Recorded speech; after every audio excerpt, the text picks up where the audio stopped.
കൊല്ലം ആയൂരിൽ ഭിന്നശേഷിക്കാരനായ കുട്ടിയെ ക്രൂരമായി മർദ്ദിച്ച അധ്യാപിക. അറ്റൻഡൻസ് എഴുതിയിരുന്ന പേപ്പർ വലിച്ചു കീറിയെന്ന് പറഞ്ഞാണ് ആയൂർ ജവഹർ സ്കൂളിലെ ഓട്ടിസം സെന്ററിലെ അധ്യാപിക കുട്ടിയെ മർദ്ദിച്ചത്.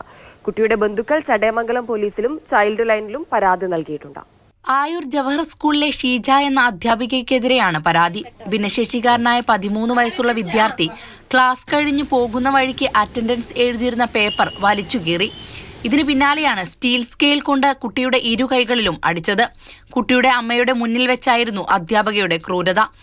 അടിക്കരുതെന്ന് പറഞ്ഞതിനു ശേഷവും മർദ്ദനം തുടർന്നെന്നും പരാതിയുണ്ട്. താഴ്ന്ന പേപ്പർ എടുക്കാൻ കുഞ്ഞമ്പഴ ടീച്ചർ അടിച്ചത്, സ്കെയിൽ വെച്ച് അടിക്കാൻ പറ്റത്തില്ലെന്ന് പറഞ്ഞു എന്ന് പറഞ്ഞിട്ട് ഈ താഴെ വീണ പേപ്പർ എടുക്കാൻ ഞാൻ എടുക്കാൻ വേണ്ടി കുഞ്ഞ സമയത്താണ് ഈ ആദ്യം ഇടതു ഭാഗത്ത് അടിച്ചതിനേക്കാളി ഉറക്കെയാണ് വലതു ഭാഗത്ത് അടിച്ചത്. നീ എവിടെയോ കൊണ്ട് പരാതിയോട്, എനിക്ക് പ്രശ്നമില്ല എന്നിട്ട് പറഞ്ഞു എനിക്ക് ദേഷ്യം വന്നാൽ എന്റെ മുമ്പിൽ എന്തിരിക്കുന്നു അതെടുത്ത് ഞാൻ അടിക്കുന്നു. സ്കൂൾ അധികൃതരെയും BRC അധികൃതരെയും കുട്ടിയുടെ മാതാവ് വിഷയം അറിയിച്ചു. പിന്നാലെ ചടയമംഗലം സർക്കാർ ആശുപത്രിയിൽ പ്രവേശിപ്പിച്ച് ചികിത്സ നൽകി. ചൈൽഡ് ലൈൻ പ്രവർത്തകർ നേരിട്ടെത്തി മൊഴിയെടുക്കും. ചടയമംഗലം പോലീസും കേസ് രജിസ്റ്റർ ചെയ്ത് അന്വേഷണം ആരംഭിച്ചു. മാതൃഭൂമി ന്യൂസ്, കൊല്ലം.